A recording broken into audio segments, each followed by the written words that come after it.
Hello guys, welcome back to our channel bankers talk.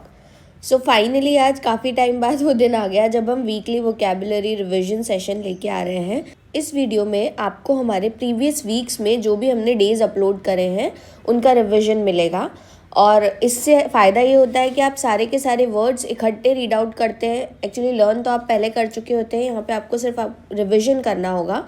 साथ में हम क्वेश्चन आंसर जो हमेशा अटैच करते हैं वो होंगे ही सही। तो आप हमें कमेंट बॉक्स में ज़रूर बताइएगा कि आपको कौन सा वर्ड पहले ही लर्न हो गया था और कौन सा अब जाके आपको लर्न हुआ है। तो चलिए वीडियो स्टार्ट करते हैं। Let's get started. तो आज का फर्स्ट वर्ड है पैडागॉजिकल। मतलब हो गया कि शैक्षणिक। सिंपल सी बात है कि पैडागॉजी का मतलब होता है टीचिंग या फिर पढ़ाने का तरीका या पढ़ाने या एजुकेशन से कुछ भी चीज जुड़ी हुई हो। मीन्स टू से रिलेटिंग टू द टीचिंग और एजुकेशन। सिनोनिम एजुकेशनल मतलब प्रोवाइडिंग नॉलेज। इंस्ट्रक्शनल मतलब क्या फोकस्ड ऑन गाइडिंग या फिर टीचिंग मेथड्स। एकेडमिक मतलब कनेक्टेड टू योर स्कॉलरिटी या फिर स्कूल बेस्ड कुछ जो होता है वो। ठीक है। एंटोनिम्स नॉन एकेडमिक मतलब कोई आपकी फॉर्मल लर्निंग या थियोरी से जुड़ा हुआ नहीं है। नॉन एजुकेशनल मतलब टीचिंग या डेवलपमेंट की वैल्यू वहाँ पे लैक है। ठीक है। अनबुकिश जो कि प्रैक्टिकल या फिर इनफॉर्मल से काफ़ी दूर है। विदाउट स्कॉलरली फोकस है ना, या फिर जो किताबी नहीं है, किताबों से काफ़ी दूर है। Example the school adopted a new पैडागॉजिकल approach that focused on the interactive learning. मतलब स्कूल ने एक नया पैडागॉजिकल अप्रोच अडॉप्ट किया जो इंटरैक्टिव लर्निंग पे फोकस करता है। मतलब टीचिंग का स्टाइल मॉडर्न और स्टूडेंट सेंटर्ड बनाया गया। सिंपली ऐसे समझो रियल लाइफ एग्जाम्पल के थ्रू बैंकिंग ट्रेनिंग प्रोग्राम्स में पैडागॉजिकल मेथड यूज करो ताकि कॉन्सेप्ट्स इजीली समझ आए। चलिए अब इसका एक क्वेश्चन चेकआउट करते हैं। Let's start with the timer.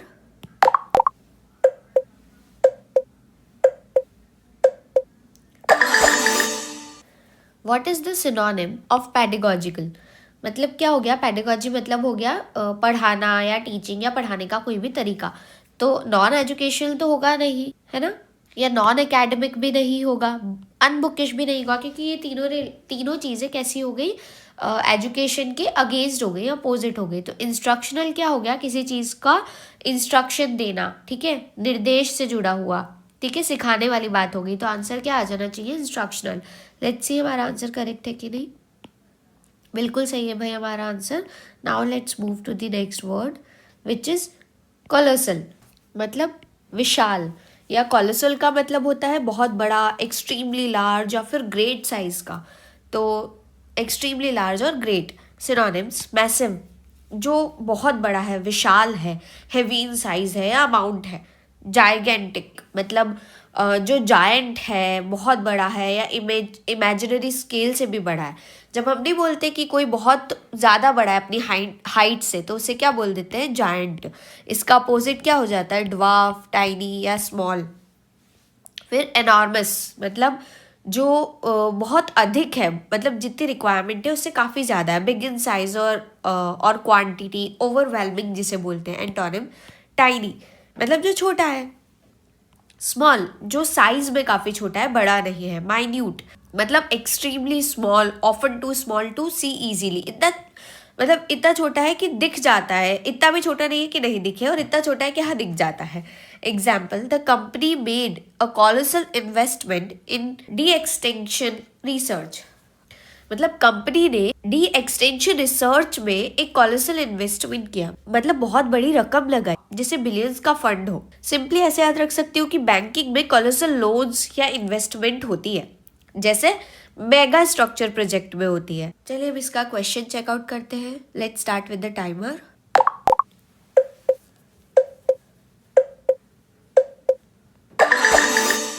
Okay, synonym बताना है कॉलोसल का। कॉलोसल मतलब हो गया जायंट, बहुत बड़ा। तो टाइनी इसका आंसर होगा नहीं, छोटा होता है। माइन्यूट मतलब भी छोटा है, स्मॉल मतलब भी छोटा। तो जायजेंटिक, जायंट मतलब काफी बड़ा। तो आंसर क्या हो जाना चाहिए, जायगेंटिक। बिल्कुल सही है भाई हमारा answer. Now let's move to the next word which is foraging. Foraging का मतलब होता है खाने या फिर जरूरत की चीजों के लिए इधर उधर ढूंढना। ठीक है। सर्चिंग वाइडली फॉर फूड और प्रोविजन। सिनोनिम्स स्कैवेंजिंग मतलब सफाई करना, बची खुची चीज़ों को इकट्ठा करना, पुरानी या छोटी चीज़ों को ढूंढना, ठीक है। हंटिंग मतलब शिकार करना, शिकार की तलाश में घूमना। ग्रेजिंग मतलब चरना या हल्का खाना ढूंढना या फिर चरना जिसे हम कहते हैं बेसिकली। एंटोनिम्स इग्नोर मतलब नजरअंदाज कर देना, ध्यान नहीं देना। नेग्लेक्ट मतलब उसका भी मतलब क्या हो गया, छोड़ देना, नजरअंदाज कर देना। ऑब्सक्योर मतलब कोई भी चीज अस्पष्ट होना, छिपाना, ठीक है, हाइड कर देना। इसका एक और सिनोनिम हमने बताया था कंसील मतलब छुपा लेना। Example, the animals were for ageing through the tundra for food मतलब एनिमल्स टुंड्रा में फॉरेजिंग कर रहे थे, मतलब इधर उधर ढूंढ रहे थे सर्वाइवल के लिए। मतलब सिंपली ऐसे समझो कि बैंकिंग में फॉरेजिंग मेटामॉर्फिकली जैसे मार्केट ट्रेंड्स ढूंढना इन्वेस्टमेंट अपॉर्चुनिटीज के लिए। अभी इसका एक क्वेश्चन चेकआउट करते हैं। Let's start with the timer.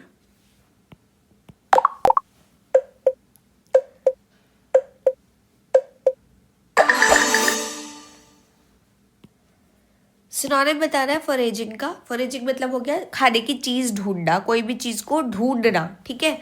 तो इग्नोर तो नहीं होगा, नेग्लेक्ट नहीं होगा, ऑब्सक्योर मतलब छुपा लेना हो जाएगा, तो ग्रेजिंग हो जाएगा। जैसे फार्मर्स या फिर जो हमारे एनिमल्स होते हैं वो ग्रेज करते हैं ना घास को, तो उसे ग्रेजिंग बोलते हैं, खाने की चीज़ों को ढूंढना, ठीक है, हल्का हल्का चरना।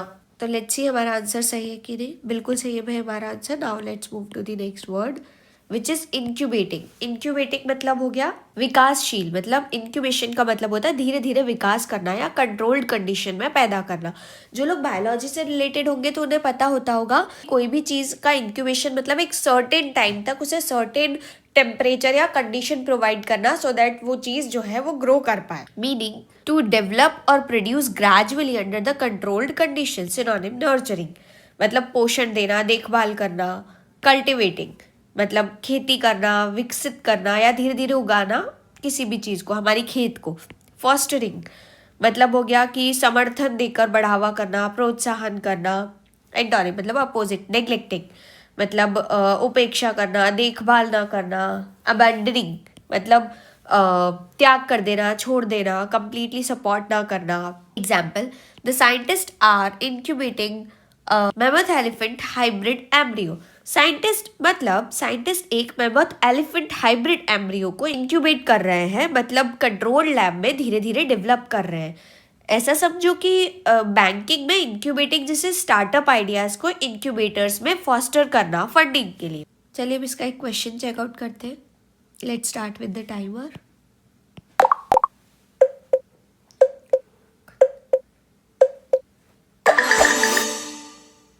सिनोनिम बताना है इंक्यूबेटिंग का। तो इंक्यूबेटिंग मतलब हो गया, हमने देखा कि अभी जो कि विकास हो, धीरे धीरे ग्रेजुअली बढ़े, तो नर्चरिंग इसका आंसर हो जाना चाहिए क्योंकि वो धीरे धीरे डेवलपमेंट होता है।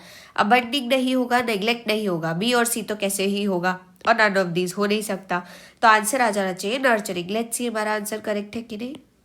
बिल्कुल सही है भाई हमारा answer. Now let's move to the next word which is fructify.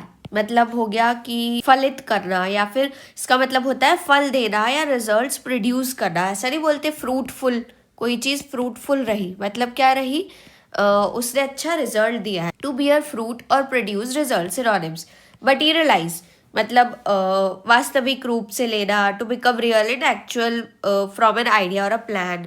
Yield मतलब फल या लाभ देना, उपज होना। रिजल्ट मतलब परिणाम देना, नतीजा निकलना। एंटोनिम्स, फेल हो जाना मतलब सक्सेस नहीं मिली, असफल हो गए, विफल हो गए। विथर मतलब सूख जाना, मुरझाना। अबॉर्ट, हम नहीं बोलते मिशन अबॉर्ट कर दो, तो मतलब रद्द कर दो, अचानक से रोक दो बिना किसी प्रायर इन्फॉर्मेशन के। Example, the benefits of such research में फ्रुक्टिफाई ओनली आफ्टर सेंचुरीज। मतलब ऐसी रिसर्च के बेनिफिट सिर्फ सेंचुरीज बाद फ्रक्टिफाई हो सकते हैं, मतलब धीरे धीरे रिजल्ट्स दिखेंगे पर टाइम लगेगा। ऐसे समझो कि बैंकिंग में इन्वेस्टमेंट फ्रुक्टिफाई करते हैं, लॉन्ग टर्म जैसे म्यूचुअल फंड्स में करते हैं। चलिए अब इसका क्वेश्चन चेकआउट करते हैं। Let's start with the timer.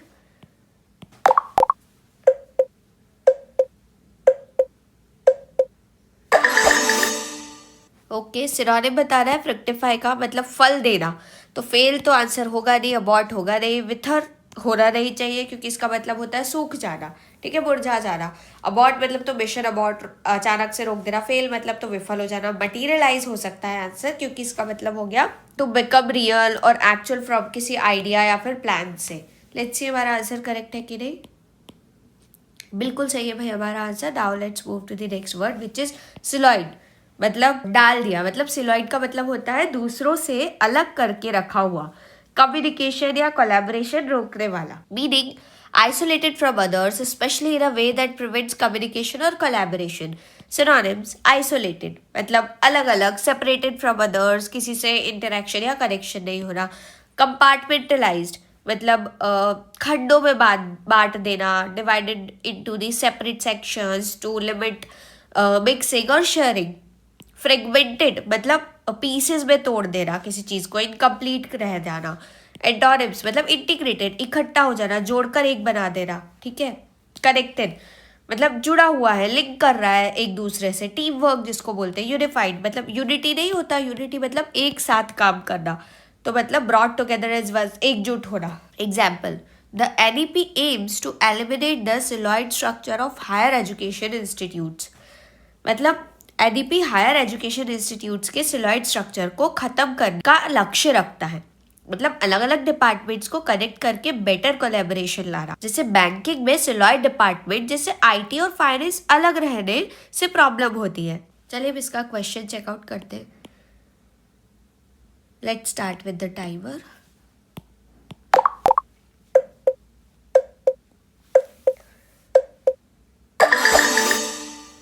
Antonym बता रहा है मतलब अपोजिट। सिलॉइड मतलब हो गया कि किस दूसरों से अलग करके रखा हुआ, मतलब आइसोलेटेड रखा हुआ। तो इंटीग्रेटेड मतलब हो गया कि एक साथ रखा हुआ, तोड़ा नहीं है। आइसोलेटेड मतलब अलग रखा हुआ है। फ्रेगमेंटेड मतलब पार्ट्स में बांट दिया है। तो B और C तो होगा नहीं, तो आंसर क्या आ जाना चाहिए, इंटीग्रेटेड, जो एक साथ है, जुड़ा हुआ है, एक साथ मिलकर फंक्शन कर रहा है। बिल्कुल सही है भाई हमारा answer. Now let's move to the next word which is potent, मतलब शक्तिशाली, बहुत शक्ति, प्रभाव या असर वाला। इसको नहीं बोलते, ये इसके अंदर पोटेंसी है ये काम करने की, मतलब शक्ति है ना। Meaning having a great power, influence और इफेक्ट। सिनोनिम्स पावरफुल मतलब possessing स्ट्रेंथ और ability to achieve significant result. Strong मतलब जो मजबूत है। इफेक्टिव मतलब जिसका प्रभाव है ना, एफिशिएंटली काम कर रहा है, जिसका प्रभाव है। एंटोनिम्स मतलब वीक, जो कमजोर है। इनइफेक्टिव मतलब प्रभावी नहीं है। पावरलेस मतलब जो शक्तिहीन है, इसके अंदर कोई अथॉरिटी नहीं है किसी भी चीज को कंट्रोल करने की या पोटेंट बनाने की। Example the mammoth is considered a potent symbol in a climate restoration strategy. मतलब मैमोथ को क्लाइमेट रिस्टोरेशन स्ट्रेटेजी में एक पोटेंट सिंबल माना जाता है। मतलब बहुत पावरफुल आइकन जो लोगों को इंस्पायर भी करता है। सिंपली ऐसे समझो, बैंकिंग में पोटेंट पॉलिसीज जैसे RBI के इंटरेस्ट रेट डिसीजन इकोनॉमिक पे बड़ा असर डालती है। चलिए अब इसका क्वेश्चन चेकआउट करते हैं। Let's start with the timer.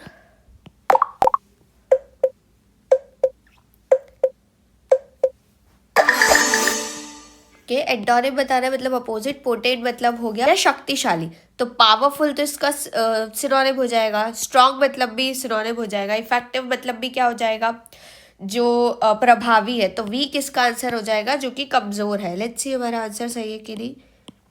बिल्कुल सही है भाई हमारा answer. Now let's move to the next word which is rigorous. Rigorous मतलब हो गया कठोर, बहुत गहरा, पूरा या एक्यूरेट, बिना किसी काम का, ठीक है। मीनिंग एक्सट्रीमली थरो, एग्जॉस्टिव और एक्यूरेट। सिनोनिम स्ट्रिक्ट मतलब कठोर है काफी, नियमों का सख्त पालन करता है। स्ट्रिंजेंट मतलब इम्पोजिंग सीवियर और tight restrictions to ensure precision, ठीक है। मेटिकुलस मतलब सावधान रहना, बहुत सतर्क रहना। Extremely careful and attentive to every detail. Stringent मतलब ऐसे समझ सकते हो कि कड़े हैं, एकदम अपनी बात पे अड़े हुए हैं, है ना। एंटोनिम्स मतलब अपोजिट हो जाएगा लीनिएंट, मतलब स्ट्रिक्ट नहीं है, उदार है, ठीक है। हमने फ्लेक्सिबिलिटी दे रखी है, माइल्ड ट्रीटमेंट किया है किसी स्ट्रिक्टनेस के बिना। केयरलेस मतलब लापरवाही हो गए, बिल्कुल अटेंशन ही नहीं दे रहे किसी भी डिटेल को। एरर पे एरर किए जा रहे हैं। लेक्स मतलब ढीला या कमजोर। लैकिंग डिसिप्लिन ओवरली रिलैक्स्ड है, मतलब कोई मतलब ही नहीं है। Example the claims made by the scientist must undergo rigorous peer reviews. मतलब साइंटिस्ट के क्लेम को रिगरस पीयर रिव्यू से गुजरना पड़ता है, मतलब एक्सपर्ट द्वारा बिल्कुल थरली चेकअप होता है। सिंपली ऐसे समझो कि बैंकिंग में रिगरस ऑडिट्स जैसे आरबीआई के इंस्पेक्शन फ्रॉड रोकने के लिए ज़रूरी है। चलिए अब इसका क्वेश्चन चेकआउट करते हैं। Let's start with the timer.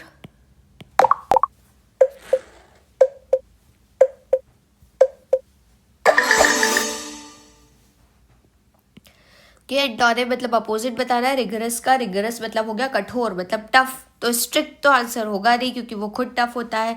ठीक है, स्ट्रिंजेंट भी नहीं होगा क्योंकि इसका मतलब भी क्या होता है, एकदम कड़े हुए हैं, डटे हुए हैं। मेटिकुलस मतलब भी हो गया कि वो एक्सट्रीमली केयरफुल है, सतर्क है, सावधान है। केयरलेस इसका आंसर हो जाएगा क्योंकि इसका मतलब हो गया जो केयर फ्री है। ठीक है, जो किसी भी डिटेल पे अपना अटेंशन नहीं देता है। लेट्स सी हमारा आंसर करेक्ट है कि नहीं। बिल्कुल सही है भाई हमारा answer. Now let's move to the next word which is expedite. Expedite मतलब हो गया शीघ्रता से, मतलब किसी भी प्रोसेस को तेज करना या जल्दी जल्दी पूरा करना, स्पीड अप करना, to speed up the process of something. Synonym hasten मतलब क्या हो गया, जल्दी जल्दी करना, जल्दबाजी में आगे बढ़ना। To cause something to happen sooner और more quickly than usual. Accelerate मतलब तेज करना, गति बढ़ा देना। To increase the speed rate of a progress या फिर making things move faster. Quicken मतलब क्विक क्विक करो, जल्दी जल्दी करो। टू मेक समथिंग फास्टर और more rapid in a pace और अ एक्शन। एंटोनिम्स मतलब अपोजिट। डिले मतलब धीमा करना, विलंब कर देना। To make something take longer और पोस्टपोन इट इंटेंशनली। हिंडर मतलब बाधा डालना, रोकना, उस चीज को कठिन बनाना। To create obstacles that slow down और प्रिवेंट प्रोग्रेस। ऑब्स्ट्रक्ट मतलब बाधित कर देना, बाधा रुकनी नहीं चाहिए, रुकावट डाल देना। टू ब्लॉक और impede the way causing slowdowns. Example, new technology can help expedite data analysis in research. मतलब नई टेक्नोलॉजी रिसर्च में डेटा एनालिसिस को एक्सपेडिट करने में मदद कर सकती है, मतलब प्रोग्रेस को बहुत तेज बना सकती है। सिंपली ऐसे समझो कि बैंकिंग में लोन अप्रूवल्स को एक्सपेडिट करना कस्टमर सेटिस्फैक्शन के लिए बहुत ज़्यादा ज़रूरी है। चलिए अब इसका क्वेश्चन चेकआउट करते हैं। Let's start with the timer.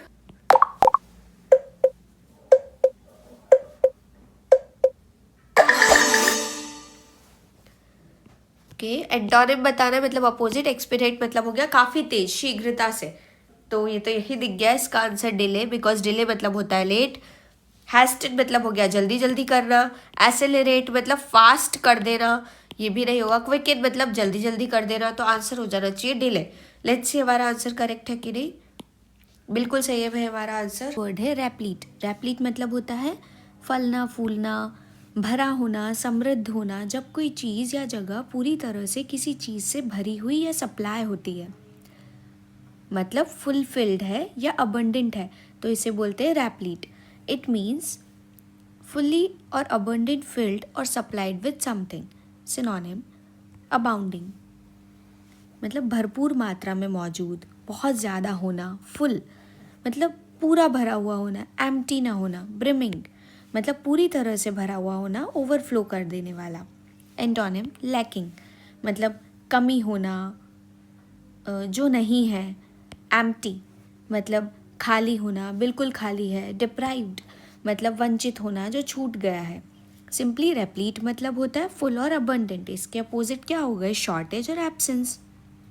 Example, history is replete with examples of people who rose after failure. मतलब हिस्ट्री में ऐसे कई एग्जाम्पल्स हैं जो रेप्लीट हैं, मतलब ऐसी कहानियों से भरे पड़े हैं जहाँ लोग फेलियर के बाद सक्सेस पाए हैं। मतलब हर जगह ये स्टोरीज पुकार रही हैं कि हार के बाद भी जीत मुमकिन है।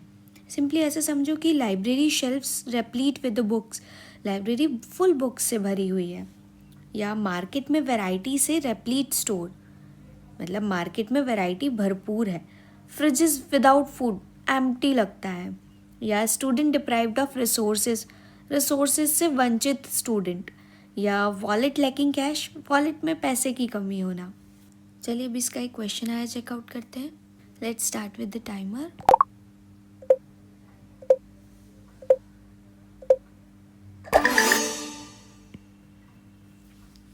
What is the synonym of रेप्लीट।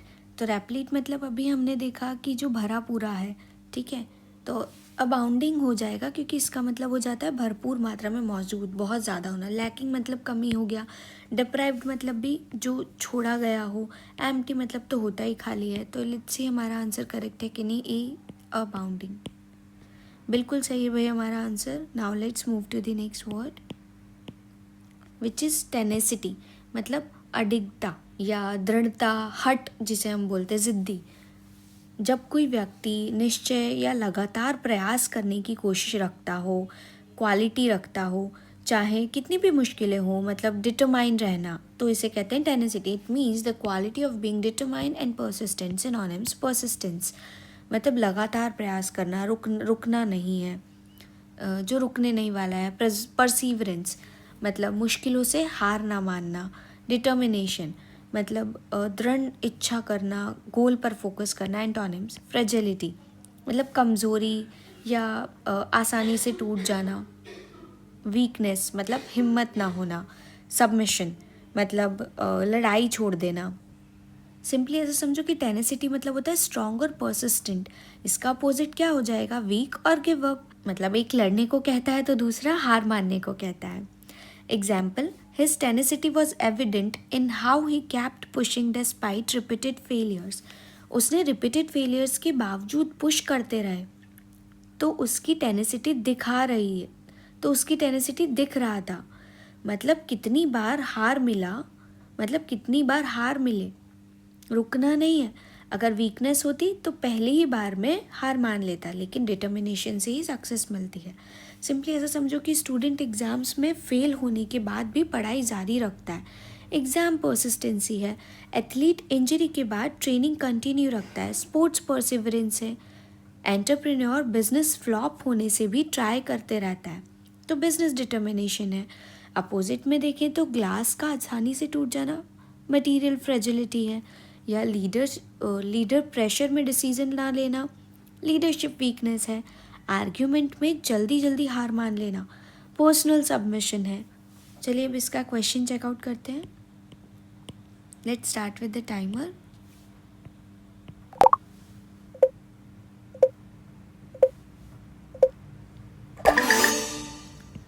Okay, synonym बताना है टेनेसिटी का। टेनेसिटी मतलब अभी हमने देखा जो दृढ़ता है, हट है, ठीक है। तो वीकनेस इसका आंसर होगा नहीं, क्योंकि वीकनेस मतलब हो गया जो दुर्बल है, कमज़ोर है, ठीक है। सबमिशन मतलब भी नहीं होगा, क्योंकि इसका मतलब होता है लड़ाई छोड़ देना, झुक जाना। फ्रेजिलिटी मतलब भी कमज़ोर हो गया, आसानी से टूट जाना, ठीक है। परसीवरेंस आंसर हो सकता है, क्योंकि इसका मतलब होता है मुश्किलों से हार ना मानना। लेट्स सी हमारा आंसर करेक्ट है कि नहीं। बिल्कुल सही है भाई हमारा answer. Now let's move to the next word which is slackening. Slackening मतलब होता है ढील देना, ढीलापन, थिथिल होना या कम होना। मीनिंग जब कोई काम, गलती या इंटेंसिटी धीरे धीरे कम हो जाए या लूज़ हो जाए, जैसे डिमांड गिरना, तो इसे स्लैकिंग कहते हैं। It means reducing in intensity और स्पीड। सिनोनिम्स स्लोइंग मतलब धीमा हो जाना, पेस गिरना, गति कम करना। ईजिंग मतलब आसान होना या टेंशन कम होना। डिमिनिशिंग मतलब हो गया घटना, क्वांटिटी या स्ट्रेंथ में घटना जिसे हम कहते हैं, या कम होते जाना। एंटोनिम्स इंटेंसिफाइंग मतलब तीव्र होना, बढ़ना, स्ट्रेंथ बनाना। टाइटनिंग मतलब हो गया किसी लूज चीज़ को टाइट होना या कसना, सख्त करना। इंक्रीजिंग मतलब हो गया बढ़ना, वृद्धि होना या ज़्यादा होना। सिंपली ऐसे समझो, स्लैकिंग मतलब होता है रिड्यूस और लूजन, और इसके अपोजिट क्या हो गए, बूस्ट और strengthen. Example, the company noticed a Slaking demand for their products. मतलब कंपनी को दिखा कि उनके प्रोडक्ट्स की डिमांड स्लैकिंग हो रही है, मतलब पहले ज़्यादा थी, अब धीरे धीरे कम हो रही है। अगर इंटेंसिफाइंग होती तो डिमांड बढ़ रही होती, लेकिन अब सेल्स स्लो हो गई है। सिंपली ऐसे समझो कि कार की स्पीड सडनली स्लोइंग डाउन, तो मतलब ड्राइविंग स्लोइंग है, ठीक है। या फिर work pressure easing after deadlines, मतलब वर्क ईजिंग है। या फिर रेन डिमिनिशिंग से क्लाउड क्लियर होना, वेदर डिमिनिशिंग है। अपोजिट में देखें तो एक्सरसाइज से मसल टाइटनिंग होती है, तो फिटनेस टाइटनिंग है। या फिर population increase in city, urban increasing हो गया। And like storm intensifying with the wind, तो वेदर इंटेंसिफाइंग हो गया। अभी इसका एक क्वेश्चन चेकआउट कर लेते हैं. Let's start with the timer.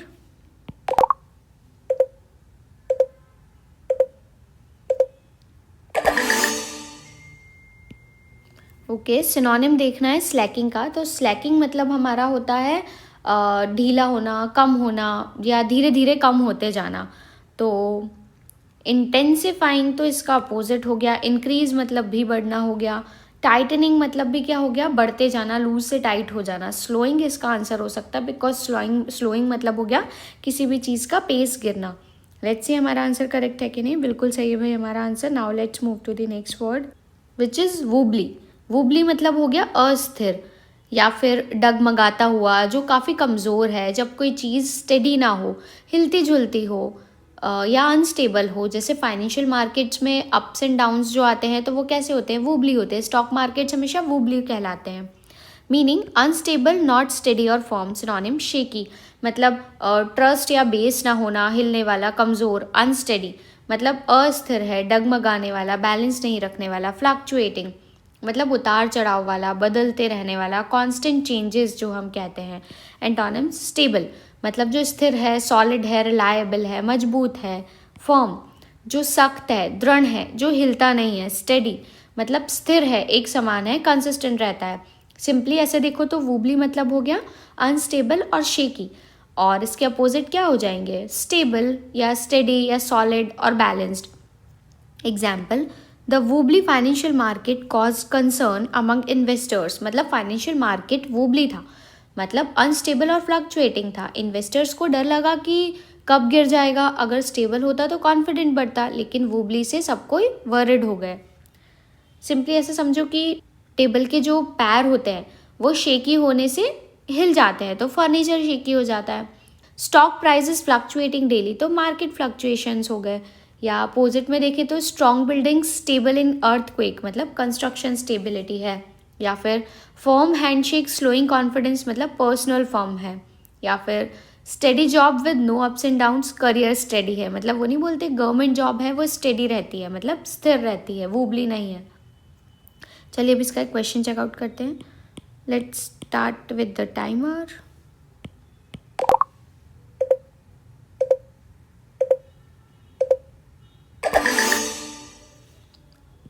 Okay, synonym बताना है वुबली का. तो वुबली मतलब हो गया जो डगमगा जाने वाला. तो फर्म मतलब तो हो गया स्थिर, जो दृढ़ है. शेकी इसका आंसर हो सकता है, बिकॉज शेकी मतलब होता है कमज़ोर, जिसका कोई बेस ना हो. स्टेबल हो नहीं सकता, स्टेडी मतलब हो नहीं सकता. स्टेबल मतलब हो गया मजबूत, स्टेडी मतलब हो गया स्थिर रहना, कंसिस्टेंट रहना.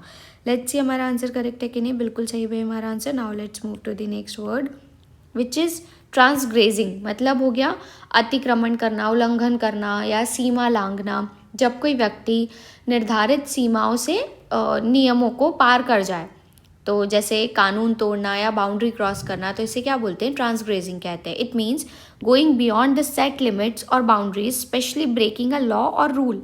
सिनोनिम्स वायलेटिंग मतलब उल्लंघन करना, तोड़ना, रूल्स को ब्रेक करना. ट्रेसपासिंग मतलब फॉरबिडन एरिया में जाना या सीमा पार करना.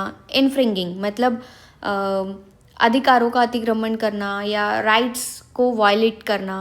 एंटोनिम्स ओबेइंग मतलब आज्ञा का पालन करना, रूल्स फॉलो करना. फॉलोइंग मतलब पाथ, जो बताया हुआ पाथ है उस पर चलना. रेस्पेक्टिंग मतलब बाउंड्रीज को मारना, सम्मान करना, आदर देना. सिंपली ऐसे याद रखो कि ट्रांसग्रेजिंग मतलब हो गया ब्रेक और क्रॉस लिमिट्स जिसे हम कहते हैं, या अपोजिट क्या हो जाएगा, फॉलो करना और रूल्स को ऑनर करना. Example, the fisherman were accused of transgressing the international boundaries while fishing. मतलब मछुआरे इंटरनेशनल बाउंड्रीज को ट्रांसग्रेजिंग कर रहे थे फिशिंग के टाइम पे. मतलब सीमा पार कर दी, जो कानून के खिलाफ था. अगर ओबेइंग करते तो सेफ रहते, लेकिन ट्रांसग्रेजिंग तो प्रॉब्लम हो गई. सिंपली ऐसे याद रख सकते हो कि स्पीड लिमिट वायलेट करना ट्रैफिक में ट्रैफिक वायलेटिंग हो जाता है. कॉपीराइट आ जाना किसी कंटेंट पे तो वो डिजिटल इन्फ्रिंजिंग हो जाता है. अपोजिट में देखें तो laws strictly obeying in court, तो लीगल ओबेइंग हो जाएगा. या फिर इंस्ट्रक्शंस फॉलोइंग या फिर instruction following in office, work following हो जाएगा, या फिर traditions respecting in family, cultural respect हो जाएगा। चलिए अब इसका एक क्वेश्चन चेकआउट करते हैं। Let's start with the timer.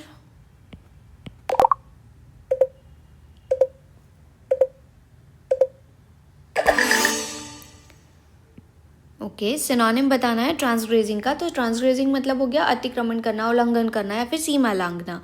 तो ओबे मतलब तो हो गया किसी बात का, आज्ञा का पालन करना। रिस्पेक्टिंग मतलब भी हो जाएगा सम्मान करना। फॉलोइंग मतलब भी किसी बात को फॉलो करना। वायलेटिंग मतलब वायलेट कर देना, रूल तोड़ देना। तो लेट्स सी हमारा आंसर सही है कि नहीं। बिल्कुल सही है भाई हमारा answer. Now let's move to the next word which is smear. Smear मतलब हो गया धब्बा लगना, दाग लगना या कलंक लगना, बदनामी होना, कीचड़ उछालना। जब कोई व्यक्ति झूठा कोई आरोप लगाकर दूसरों की रेपुटेशन को नुकसान पहुंचाए, जैसे कैंपेन से इमेज खराब करना, तो इसे स्मेयर कहते हैं। It means to damage someone's reputation by making false और अनफेयर एक्यूजेशंस। अब जो लोग बायोलॉजी से होंगे या फिर जो लोग बायोलॉजी से होंगे वो शायद रिलेट कर पाएँ। स्मेयर मतलब जब हम कोई भी टेस्टिंग करने जाते हैं बैक्टीरियल या माइक्रोबियल लाइक, तो हम क्या करते हैं उसमें बैक्टीरियल स्मेयर बनाते हैं। तो स्मेयर मतलब एक ऐसा धब्बा सा बनाते हैं जिसे हम टेस्ट करते हैं। तो स्मेयर मतलब हो गया धब्बा। या फिर ऐसा भी याद रख सकते हो, हमारे कपड़ों पर किसी चीज़ का स्मेयर लग गया तो वो धब्बा लग गया है, ठीक है।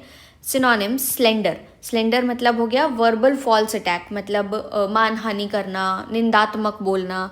डीफेम मतलब बदनाम करना, अपमानित करना या फिर किसी की रेपुटेशन को ख़राब करना। टार्निश मतलब मैल लगाना, कलंकित करना, शाइन को डल करना। मैलिग्न मतलब निंदात्मक रूप से बोलना, बुरा कहना, बहुत बुरा कहना। मेलिशियसली बैड माउथ करना किसी को। एंटोनिम्स मतलब अगर कोई चीज़ बुरी है तो उसका अपोजिट क्या हो जाएगा, अच्छा। प्रेज मतलब प्रशंसा करना, गुड थिंग्स बोलना, तारीफ करना। ऑनर मतलब रिस्पेक्ट शो करना, सम्मान देना, आदर देना। ग्लोरीफाई मतलब ऊंचा उठाना, किसी को एक्सेल्ट करना। कमेंड मतलब सराहना करना, प्रशंसा करना, अप्रिशिएट करना। सिंपली ऐसे समझो, स्मेयर मतलब हो गया डैमेज रेपुटेशन, मतलब किसी की रेपुटेशन को डैमेज करना। अपोजिट क्या हो जाएगा, build up the reputation. Example, the politician's image was ruined by a vicious smear campaign launched by his opponents. मतलब पॉलिटिशियन की इमेज एक विशियस स्मेयर कैंपेन से बर्बाद हो गई। ओपोजिशन ने झूठे एक्यूजेशंस लगाए ताकि बदनाम हो जाए। अगर प्रेज होती तो इमेज स्ट्रांग होती, लेकिन मैलिग्न ने सब खराब कर दिया। सिंपली ऐसे समझ सकते हो कि राइवल कंपनीज फॉल साइड से ब्रांड स्लेंडर करना, तो बिजनेस स्लैंडरिंग हो गई। या ऑनलाइन ट्रोल से सेलिब्रिटी को डीफेम होना, तो वो क्या हो गया, सोशल मीडिया डीफेम हो गया। ओल्ड मेडल टार्निश होने से वैल्यू गिरना, तो ऑब्जेक्ट टार्निश हो गया। अपोजिट में देखें तो फ्रेंड्स को सक्सेस से, फ्रेंड के सक्सेस पे प्रेज करना, पर्सनल प्रेजिंग हो गया। या लीडर को अचीवमेंट से ऑनर देना, तो पब्लिक ऑनरशिप हो गई। या बुक में हीरो को ग्लोरीफाई करना, तो स्ट्रॉन्ग ग्लोरिफिकेशन हो गया। चलिए अब इसका एक क्वेश्चन चेकआउट करते हैं। Let's start with the timer.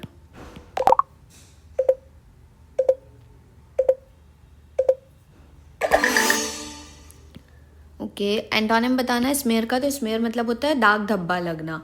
Defame मतलब तो हो गया बदनाम। मैलिग्न मतलब भी हो गया बैड माउथ करना किसी को। स्लेंडर मतलब भी हो गया मतलब फॉल्स वर्बल फॉल्स अटैक देना या फिर मानहानि का दावा करना। टार्निश मतलब भी हो गया किसी की शाइन को डल करना। ग्लोरीफाई मतलब इसका आंसर हो सकता है। ग्लोरीफाई मतलब हो गया किसी को एक्सेल्ट करना, मतलब ऊंचा दिखाना। लेट्स सी हमारा आंसर करेक्ट है कि नहीं। बिल्कुल सही है भाई हमारा answer. Now let's move to the next word which is encumbrance, मतलब भार, बोझ, बाधा या व्यवधान कहते हैं। या जब कोई चीज़ या जिम्मेदारी आपकी तरक्की में रुकावट या बोझ बन जाए, मतलब प्रोग्रेस को रोक दे, तो इसे क्या बोलते हैं, इनक्यूबरेंस कहते हैं। इट मीन्स अ बर्डन और impediment that hinders progress. Synonym obstacle मतलब बाधा बन गया, रुकावट बन गया, काम को रोकने वाला। बर्डन मतलब हैवी रिस्पॉन्सिबिलिटीज़ का बोझ होना, जिम्मेदारी होना। हिंड्रेंस मतलब रुकावट जो आगे बढ़ने ना दे, विघ्न लाए, रुकावट लाए। इम्पेडिमेंट मतलब अड़चन आना, जब कोई रोकने वाली चीज़ हो जाए, ठीक है। एंटोनिम्स एडवांटेज मतलब जो फ़ायदा दे, जो मदद करे। एड मतलब जो हेल्प करे, सहायता दे। सपोर्ट मतलब जो मददगार हो, सहारा हो, समर्थन से दिखाए, ठीक है, असिस्टेंस मतलब जो सहयोग दे, सहायता दे। एनक्यूम्ब्रेंस मतलब ऐसे याद रखो कि ऑब्स्ट्रक्शन और बर्डन लगने वाला, रुकावट या बोझ है। अपोजिट में क्या हो जाएगा, हेल्प और सपोर्ट, मदद और सहारा।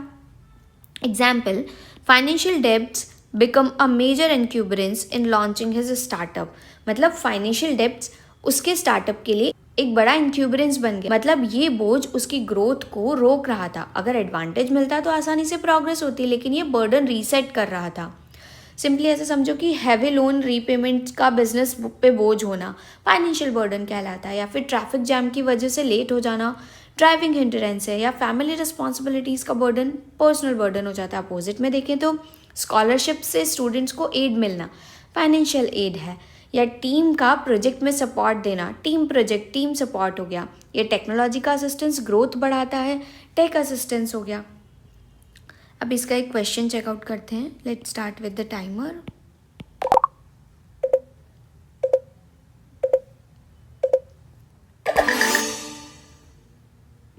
ओके, एंटोनिम बताना है इनक्यूबरेंस का। इनक्यूबरेंस मतलब हो गया बोझ, बाधा, ठीक है। तो अभी इसका अपोजिट चेकआउट करते हैं, हमें अपोजिट बताना है। तो ऑब्स्टिकल मतलब तो हो गया रुकावट, बर्डन मतलब भी हो गया हैवी रिस्पॉन्सिबिलिटी वाला, हिंडरेंस मतलब भी हो गया जो रुकावट हो और आगे बढ़ने ना दे। एडवांटेज आंसर हो जाएगा, बिकॉज एडवांटेज मतलब हो गया जो मदद करे या फ़ायदा दे। लेट्स सी हमारा आंसर करेक्ट है कि नहीं। बिल्कुल सही भाई हमारा answer. Now let's move to the next word which is travail. Travail मतलब हो गया पीड़ा या फिर कठिन परिश्रम, कष्ट, जब कोई व्यक्ति को दर्द भरा मेहनत या तकलीफ से गुजरना पड़े, जैसे इमोशनल या फाइनेंशियल स्ट्रगल्स, मतलब लेबोरियस एफर्ट्स या फिर हार्डशिप, तो ऐसे क्या कहेंगे, ट्रैवल कहेंगे। इट मीन्स पेनफुल और लेबोरियस एफर्ट, सफरिंग और हार्डशिप। सिनोनिम्स, टॉयल मतलब कठोर श्रम, मेहनत करना, फिजिकल वर्क कहते हैं। हार्डशिप मतलब डिफिकल्ट कंडीशन आ जाना, कठिनाई आना। स्ट्रगल मतलब फाइट अगेंस्ट द ऑड्स, मतलब संघर्ष करना। ऑर्डिल मतलब टफ ट्रेल होना, मतलब कष्टपूर्ण परीक्षा होना जिसे हम कहते हैं। एंटोनिम्स, ईज मतलब आसानी से हो जाना, विदाउट एफर्ट्स। कंफर्ट मतलब प्लीजेंट स्टेट है। प्लेजर मतलब एन्जॉयमेंट है, सुख है, आनंद है। रिलैक्सेशन मतलब रेस्ट है, स्ट्रेस नहीं है, छुट्टी है, विश्राम कर रहे हैं, आराम कर रहे हैं। सिंपली ऐसे समझो, ट्रैवल मतलब होता है पेन और स्ट्रगल, तो अपोजिट क्या होगा, ease and joy. Example, after years of emotional and financial travail she finally achieved success.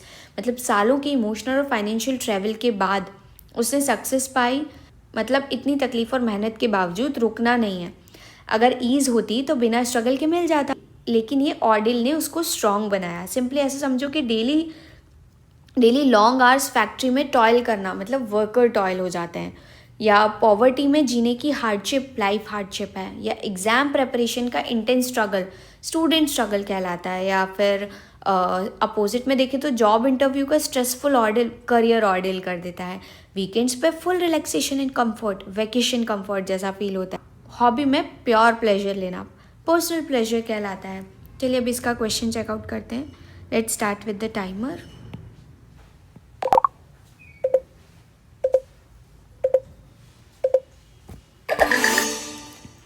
Okay, antonym बताना है ट्रैवल का। तो ट्रैवल मतलब होता है पीड़ा या कष्ट, ठीक है। तो इसका अपोजिट हमने देखना है। स्ट्रगल मतलब तो क्या हो गया, जो कि हमें संघर्ष कराने को के लिए बोलता है। ऑर्डिल मतलब हो गया जो टफ है या कष्टपूर्वक कोई परीक्षा है। हार्डशिप मतलब हो गया कि जो डिफ़िकल्ट कंडीशन है। तो ईज़ मतलब हो जाएगा जो ईजीली हो जाता है, कि बिना किसी एफर्ट के हो जाता है, तो इसका अपोजिट हो जाना चाहिए। लेट्स सी हमारा आंसर करेक्ट है कि नहीं। बिल्कुल सही है हमारा answer. Now let's move to the next word which is clemency. Clemency मतलब हो गया दया या क्षमा, सहानुभूति। जब कोई पर्सन या कोई अथॉरिटी ऐसे पर्सन के प्रति दयालुता या फिर सहानुभूतिक व्यवहार दिखाता है, तो जिसे सख्त सज़ा मिल सकती है, मतलब मर्सी या फिर लीनियंसी, तो इसे क्या बोलते हैं, क्लेमेंसी कहा जाता है। मीनिंग, मर्सी और leniency shown towards someone who could be punished harshly. Mercy मतलब दया करो, हार्शनेस कम करो। लीनियंसी मतलब रिड्यूस स्ट्रिक्टनेस, माफ़ करना। कंपैशन मतलब दर्द समझना किसी चीज़ का, सहानुभूति देना। फॉरगिवनेस मतलब गलती माफ़ कर देना। एंटोनिम्स, हार्शनेस मतलब कठोर या सख्त व्यवहार करना, सीवियरिटी मतलब कड़ी सज़ा देना, क्रुएल्टी मतलब दयाहीन व्यवहार करना, स्ट्रिक्टनेस मतलब रूल्स का सख्त पालन करना। सिंपली ऐसे समझो, क्लेमेंसी मतलब हो गया कंपैशन और लीनियंसी। अपोजिट में देखें तो क्या हो जाएगा, rigidity and uncompassionate. Example, the prisoner's sentence was reduced due to the clemency shown by the जज। सिंपली इसका मतलब है कि जज ने प्रिजनर के प्रति क्लेमेंसी दिखाई, इसलिए उसकी सज़ा कम हो गई, मतलब हार्श पनिशमेंट के बजाय दयालु व्यवहार हुआ। अगर स्ट्रिक्टनेस होती तो सज़ा बढ़ती, लेकिन मर्सी ने उसकी लाइफ बेटर कर दी। सिंपली ऐसे समझो कि प्रिजनर्स को जज की मर्सी मिलना, लीगल मर्सी हो गई, या बॉस की लीनियंसी से एम्प्लॉय को चांस मिलना, वर्क प्लेस में लीनियंसी हो गई। स्ट्रिक्ट रूल्स की वजह से स्ट्रिक्ट पनिशमेंट मिलना, लीगल स्ट्रिक्टनेस हो गई। अपोजिट में देखें तो पेरेंट्स का स्ट्रिक्ट होना बच्चों पे फैमिली स्ट्रिक्टनेस हो जाता है। टीचर्स की कंपैशन से स्टूडेंट्स को इम्प्रूव होना, एजुकेशनल कंपैशन हो जाएगा। या फिर लॉ एनफोर्समेंट की क्रूएल्टी से फियर होना, वो कैसा हो जाएगा, नेगेटिव क्रूएल्टी हो गई। अभी इसका एक क्वेश्चन चेकआउट करते हैं। Let's start with the timer.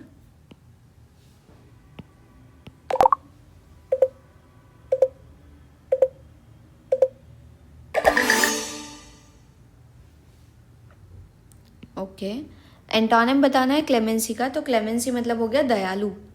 Opposite तो हमें यहीं पे दिखाई दे गया, हार्शनेस मतलब हो गया थोड़ा क्रूअल होना, मर्सी मतलब दया, फॉरगिवनेस मतलब क्षमा कर देना, कंपैशन मतलब भी वही हो जाता है। तो अपोजिट क्या हो जाएगा, हार्शनेस। लेट्स सी हमारा आंसर करेक्ट है कि नहीं। बिल्कुल सही है भाई हमारा आंसर। नाउ वर्ड है टेथर्ड। टेथर्ड मतलब होता है जुड़ा हुआ, मतलब बंधा हुआ या सीमित है। जब कोई चीज़ या कॉन्सेप्ट किसी से बंधा हो या लिमिटेड हो, अक्सर मेटामॉर्फिकली, जैसे फ्रीडम रोकना, तो इसे टेथर्ड कहते हैं। इट मीन्स टाइड और limited by something, often metaphorically. Synonyms, bound मतलब रिस्ट्रिक्शन से जकड़ा हुआ है, टाइड मतलब फिजिकली या फिगरेटिवली कनेक्टेड है, कनेक्टेड मतलब लिंक्ड रहना। एंटोनिम्स, फ्रीड मतलब नो रिस्ट्रिक्शंस, मुक्त है, आज़ाद है। डिटैच्ड मतलब डिसकनेक्टेड होना। अनबाउंड मतलब फ्री फ्रॉम टाइज, मतलब जो स्वतंत्र है। सिंपली टेथर्ड मतलब होता है टाइड एंड लिमिटेड। अपोजिट क्या हो जाएगा, free and independent. Example, social security in India has traditionally been tethered to formal employment। मतलब इंडिया में सोशल सिक्योरिटी ट्रेडिशनली टेथर्ड है फॉर्मल एम्प्लॉयमेंट से, मतलब ये बंधी हुई है जॉब के साथ, बिना उसके मुश्किल है। अगर फ्रीड होती तो इंडिपेंडेंट होती, लेकिन टेथर्ड से लिमिटेड रह जाती है। सिंपली ऐसे समझो कि डॉग लीश से बाउंड रहना पेट बाउंडिंग है, या फ़ोन चार्जर से टाइड डिवाइस टेक टाइडिंग है, या इमोशन से कनेक्टेड रिलेशनशिप कैसी हो जाएगी, इमोशनली कनेक्टेड। अपोजिट में देखें तो बर्ड को आप केज से फ्रीड कर दो तो वो कैसा हो जाता है, एनिमल फ्रीड। या ओल्ड हैबिट से डिटैच्ड होना, पर्सनल डिटैचमेंट हो गया। या रूल से अनबाउंडेड क्रिएटिविटी, तो कैसा हो जाएगा, क्रिएटिव अनबाउंड हो जाएगा। चलिए अब इसका एक क्वेश्चन चेकआउट करते हैं। Let's start with the timer.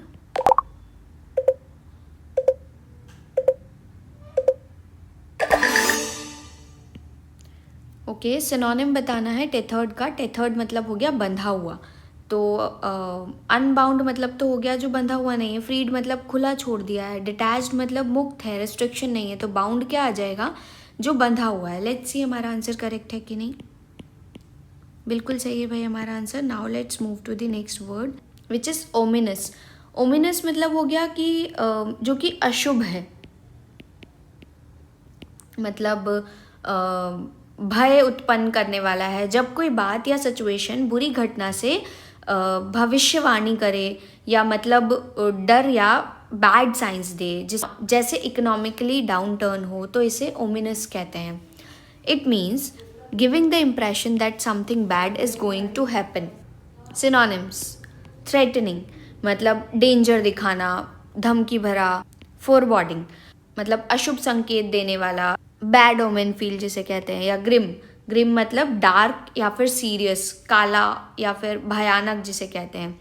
Antonyms, promising मतलब गुड फ्यूचर दिखाना, आशाजनक बनना, उज्जवल बताना, होपफुल मतलब पॉजिटिव वाइब्स। रीअश्योरिंग मतलब कंफर्ट देना। सिंपली ओमिनस मतलब हो गया अशुभ या फिर डार्क, या फिर थ्रेटनिंग एंड डार्क। अपोजिट में देखेंगे तो bright and positive. Example, the lowered GDP estimate is an ominous sign for the country's economic health. मतलब लोअर GDP एस्टिमेट एक ओमिनस साइन है इकोनॉमी के लिए, मतलब बुरी हालत आने वाली है, सबको टेंशन है।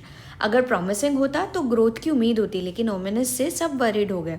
सिंपली ऐसे समझो कि डार्क क्लाउड से थ्रेटनिंग वेदर होना, वेदर थ्रेटनिंग हो जाती है। बैड न्यूज़ से फॉरवर्डिंग फीलिंग होना, पर्सनल फॉरवर्डिंग हो गया। या वॉर रिपोर्ट से ग्रिम सिचुएशन होना, या अपोजिट देखे तो न्यू जॉब ऑफर से प्रॉमिसिंग करियर दिखना, या डॉक्टर की गुड रिपोर्ट से होपफुल रिकवरी होना, या फिर फ्रेंड के सपोर्ट से रीअश्योरेंस टॉक होना। चलिए अब इसका एक क्वेश्चन चेकआउट करते हैं। Let's start with the timer.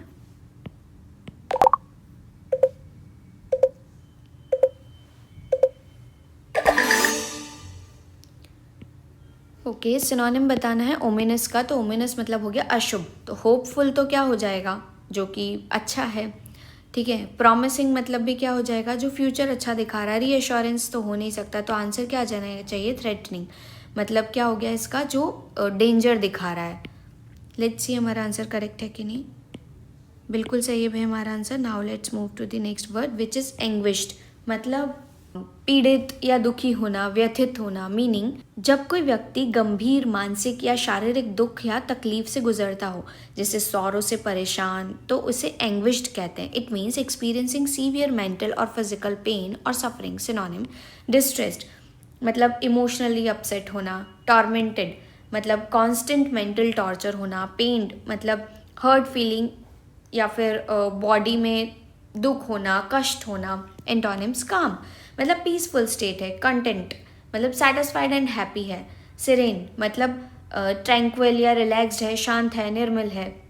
Simply anguished मतलब हो गया सीवियर पेन और सफरिंग। अपोजिट क्या हो जाएगा, peace and happiness. Example, her anguished expression reveal the depth of her sorrow over the tragic news. मतलब उसकी एंग्विश्ड एक्सप्रेशन से पता चला कि ट्रेजिक न्यूज़ से कितना गहरा दुख हुआ है। मतलब फेस पे ही सफरिंग दिखाई दे रही थी। अगर काम होती तो शांत रहती, लेकिन टॉर्मेंटेड से सब परेशान हो गए। सिंपली ऐसे समझो कि बैड ब्रेकअप से डिस्ट्रेस्ड फीलिंग होना, या नाइटमेयर से टॉर्मेंटेड स्लीप होना। इंजरी से पेंटेड बॉडी होना। अपोजिट में देखें तो मेडिटेशन के बाद काम माइंड होना, या फिर गुड मील के बाद कंटेंट स्टमक होना। नेचर वॉक से सेरीन मूड होना। चलिए देखते हैं इसका एक question. Let's start with the timer.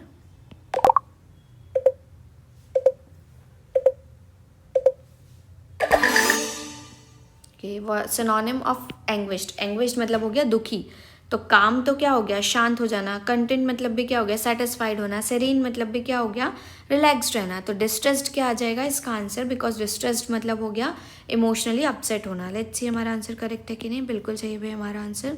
Now let's move to the next word which is resentment. Resentment मतलब हो गया असंतोष, मतलब कटुता। जब कोई व्यक्ति अन्यपूर्ण व्यवहार के कारण कठोर, क्रोध या नाराज़गी महसूस करे, जैसे अनफेयर ट्रीटमेंट या बिटरनेस, तो इसे क्या बोलते हैं, रेसेंटमेंट बोलते हैं। It means bitter indignation at having been treated unfairly. Synonyms, bitterness मतलब लॉन्ग लास्टिंग एंगर होना। एंगर मतलब इंटेंस इमोशनल रिएक्शन होना, क्रोध, गुस्सा होना। डिस्प्लेजर मतलब माइल्ड बट ऑनगोइंग इरिटेशन, हमेशा रहती है, नाराज़गी या संतोष। एंटोनिम्स, कंटेनमेंट मतलब सेटिस्फाइड स्टेट होना। एक्सेप्टेंस मतलब पीसफुल अग्रीमेंट होना। सेटिस्फैक्शन मतलब पॉजिटिव फुलफिलमेंट होना। सिंपली ऐसे समझो कि रिसेंटमेंट मतलब हो गया बिटर एंगर फ्रॉम अनफेयरनेस, या फिर कटुता, असंतोष। अपोजिट क्या हो जाएगा, संतोष, स्वीकृति, या फिर काम और positivity. Example, the unequal distribution of bonuses created resentment among the employees. Simply क्या हो गया कि अनइक्वल बोनसेस ने एम्प्लॉयज़ में रिसेंटमेंट पैदा कर दिया। मतलब अनफेयर ट्रीटमेंट से सब नाराज़ हो गए, बिटरनेस बढ़ गई। अगर एक्सेप्टेंस होती तो सब ठीक रहता, लेकिन ये एंगर ने टीम को अफेक्ट कर दिया। सिंपली ऐसे समझो कि प्रमोशन मिस होने से बिटरनेस हो गई सभी में, बॉस के अगेंस्ट। आर्ग्यूमेंट के बाद फैमिली में एंगर हो जाना, या फिर सर्विस में डिले से कस्टमर का डिस्प्लेजर होना। अपोजिट में देखें तो गुड सैलरी से जॉब का कंटेनमेंट होना। डिसीजन को एक्सेप्ट करना या अचीवमेंट से सेटिस्फैक्शन मिलना। अभी इसका एक क्वेश्चन चेकआउट करते हैं. Let's start with the timer.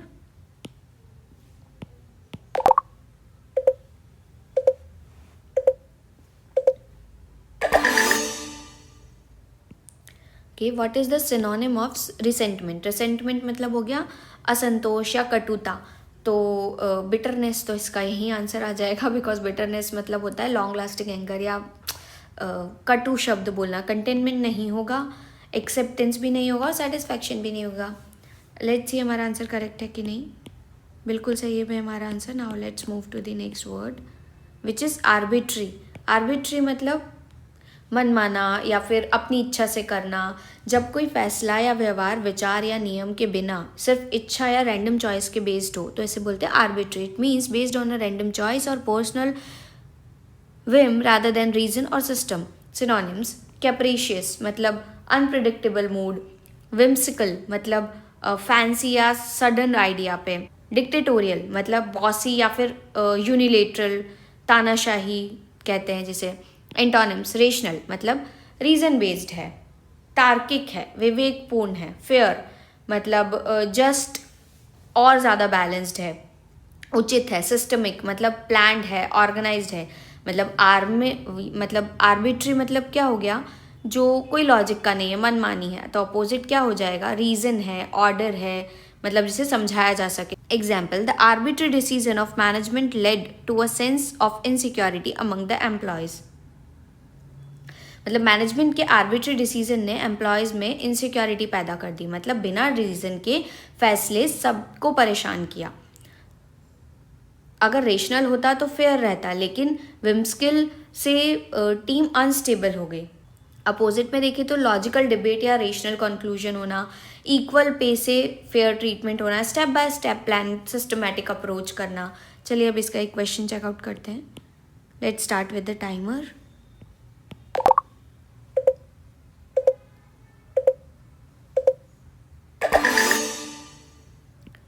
के सिनोनिम बताना. आर्बिट्री, आर्बिट्री मतलब हो गया मनमानी करना. तो रेशनल मतलब तो क्या हो जाएगा, रीजन बेस्ड हो जाएगा. फेयर मतलब निष्पक्ष हो जाएगा. सिस्टमिक मतलब हो जाएगा प्लान्ड और ऑर्गेनाइज्ड. कैप्रिकस मतलब हो जाएगा कि जो अनप्रिडिक्टेबल है, अपने मूड से जो कर रहा है बिना किसी रीजन के. लेट्स सी हमारा आंसर करेक्ट है कि नहीं. बिल्कुल सही है हमारा answer. Now let's move to the next word which is exuberant मतलब उत्साही. भाई बहुत ज़्यादा उत्साही है ये, ऐसा नहीं बोलते हम प्रफुल्लित है, ऊर्जावान है. जब कोई व्यक्ति या सिचुएशन जिंदा दिली, एनर्जी या एक्साइटमेंट से भरा हो, जैसे लाइवली सपोर्ट हो, तो इसे कहते हैं एक्ज्यूबरेंट. इट मीन्स फिल्ड विद और कैरेक्टराइज बाय लाइवली एनर्जी और एक्साइटमेंट. सिनोनिम्स: एंथुसियास्टिक मतलब फुल ऑफ ज़ील, एनर्जी, जोशीला, उत्साही. एनर्जेटिक मतलब हाई वाइटलिटी के साथ है, ऊर्जावान है. लाइवली मतलब वाइब्रेंट है, एक्टिव है. एंटोनिम्स: ग्लूमी मतलब डार्क और सैड है, उदास है. एपेथेटिक मतलब कोई इंटरेस्ट नहीं है, उदासीन है, ठीक है, भावहीन है. सबड्यूड मतलब लो एनर्जी है. एक्ज्यूबरेंट मतलब हो गया लाइवली एंड एक्साइटेड. इसके अपोजिट क्या हो जाएंगे, डल और पैसिव. ठीक है. Example: the fan showed exuberant support for their team throughout the match. मतलब फैंस ने पूरे मैच भर एक्ज्यूबरेंट सपोर्ट दिखाया टीम को, मतलब फुल एनर्जी और एक्साइटमेंट से चीयर किया. अगर ग्लूमी होते तो बोरिंग रहता, लेकिन ये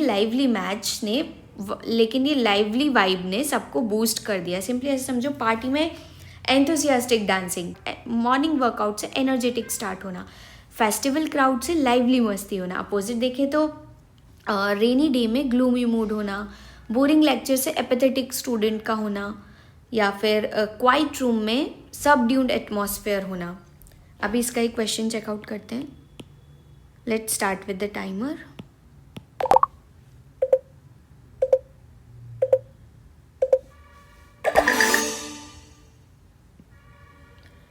एंटोनिम बताना एक्ज्यूबरेंट का. एक्ज्यूबरेंट मतलब हो गया उत्साही, प्रफुल्लित या ऊर्जावान. तो एंथुसियास्टिक तो सेम हो जाएगा, एनर्जेटिक भी हो जाएगा सेम, लाइवली भी सेम हो जाएगा. तो आंसर क्या आ जाना चाहिए, एपेथेटिक. एपेथेटिक मतलब हो गया जो कोई इंटरेस्टेड ही नहीं है. लेट्स सी हमारा आंसर करेक्ट है कि नहीं. बिल्कुल सही है हमारा answer. Now let's move to the next word which is discernible. Discernible मतलब हो गया स्पष्ट रूप से दिखाई देने वाला, पहचानने योग्य, ठीक है, जब कोई चीज़ देखने, पहचानने या समझने लायक हो, जैसे क्लियर इम्प्रूवमेंट, उसे बोलते हैं discriminable. It means able to be seen, recognized और अंडरस्टूड। सिनोनिम नोटिसेबल मतलब इजीली स्पॉट किया जा सके, परसेप्टेबल मतलब सेंस से फील हो या अनुभव करने योग्य हो, एविडेंट मतलब ऑब्वियस और क्लियर। एंटोनिम्स इनडिस्टिंक्ट मतलब जो कि क्लियर नहीं है, धुंधला है। वैग मतलब फजी है, अनक्लियर है। इम्परसेप्टेबल मतलब बहुत ज़्यादा सटल है, अनुभव ना होने वाला। सिंपली डिस्क्रिमिनेबल मतलब क्या हो गया, जो कि क्लियर और नोटिसेबल है, तो अपोजिट क्या हो जाएगा, ब्लरी और hidden. Example, a discriminable improvement in economic conditions has been observed in recent month. Recent months में इकोनॉमिक कंडीशंस में डिस्क्रिमिनेबल इम्प्रूवमेंट दिखा, मतलब क्लियरली विजिबल बदलाव सबको समझ आया। अगर वेग होता तो कन्फ्यूजन रहती, लेकिन ये एविडेंट से होप बढ़ाया। सिंपली ऐसे समझो कि new hair cut noticeable change है, subtle scent perceptible in the room, या फिर evidences evident in the case कैसा हो गया, लीगल हो गया। अपोजिट में देखें तो फॉगी फोटोज इनडिस्टिंक्ट डिटेल्स, या फिर ड्रीम का वेग मेमोरी होना, या फिर टाइनी साउंड इम्परसेप्टेबल है, ऑडियो इम्परसेप्टेबल हो गया। चलिए अब इसका एक क्वेश्चन चेकआउट करते हैं। Let's start with the timer.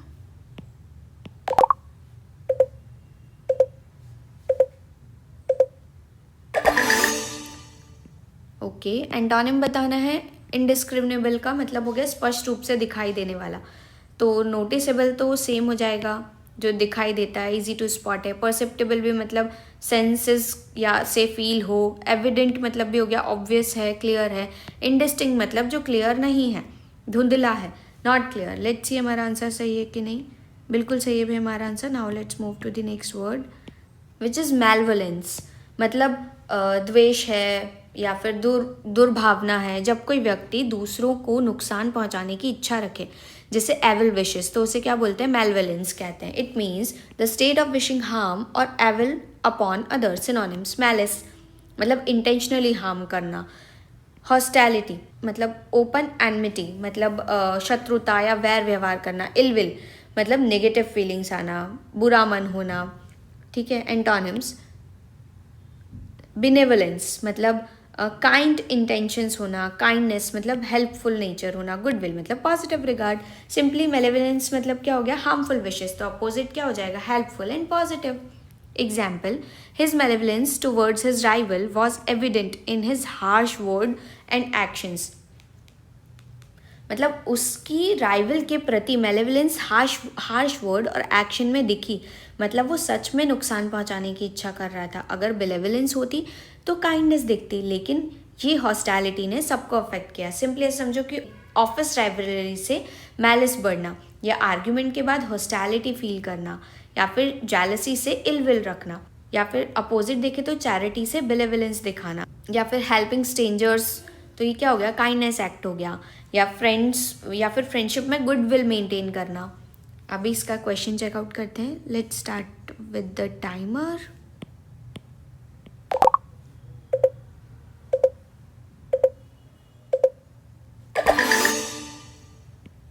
Okay, antonym बता रहा है मेलेवलेंस का। मेलेवलेंस मतलब हो गया दुर्व्यवहार करना, तो इल विल तो अभी बताया नेगेटिव फीलिंग होना। हॉस्टैलिटी मतलब ओपन शत्रुता होना। मैलिस मतलब हो गया इंटेंशनली किसी को हार्म करना, तो आंसर क्या आ जाएगा, काइंडनेस मतलब हेल्पफुल नेचर रखना। लेट्स सी हमारा आंसर करेक्ट है कि नहीं। बिल्कुल सही है भाई हमारा answer. Now let's move to the next word which is outrageous, मतलब अपमानजनक। अपमानजनक, शर्मनाक मतलब असहनीय, कुछ ऐसा जो बहुत ही बुरा, अधिक या शॉक देने वाला हो, मतलब अनएक्सेप्टेबल या एक्सेसिव हो। यूज आउट, उसे आउटरीच कहते हैं। इट मीन्स शॉकिंगली बैड और एक्सेसिव। सिनोनिम, स्कैंडलस मतलब सोशली अनएक्सेप्टेबल है, डिसग्रेसफुल, वेरी शेमफुल, अपमानजनक है। अपेलिंग मतलब शॉकिंग और टेरिबल है। एंटोनिम्स, एक्सेप्टेबल मतलब रीजनेबल है, अलाउड है। रीजनेबल मतलब फेयर एंड सेंसिबल है। मॉडेस्ट मतलब नॉट एक्सेसिव। सिंपली आउटरेजियस मतलब हो गया एक्सेसिव एंड अनएक्सेप्टेबल। अपोजिट क्या हो जाएगा, fair and acceptable.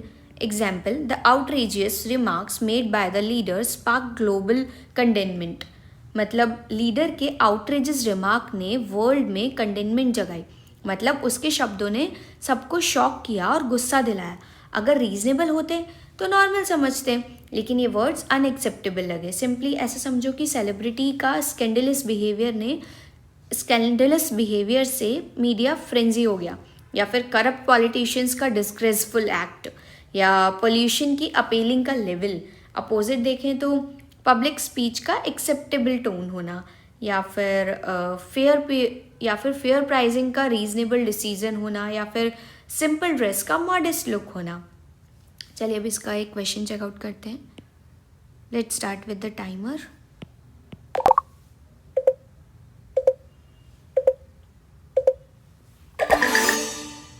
Okay, antonym बताना है आउटरेजस का। आउटरेजस मतलब हो गया शर्मनाक, अपमानजनक। तो स्कैंडलस मतलब भी सेम हो गया, डिस्ग्रेसफुल भी नहीं होगा, अपीलिंग भी नहीं होगा, एक्सेप्टेबल आंसर हो जाएगा, बिकॉज एक्सेप्टेबल मतलब हो गया reasonable and allowed. Let's see हमारा आंसर करेक्ट है कि नहीं। बिल्कुल सही है भाई हमारा आंसर। ओके, सो गाइज यही था हमारा revision session.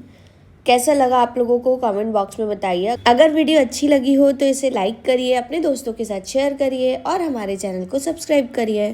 Thanks for watching.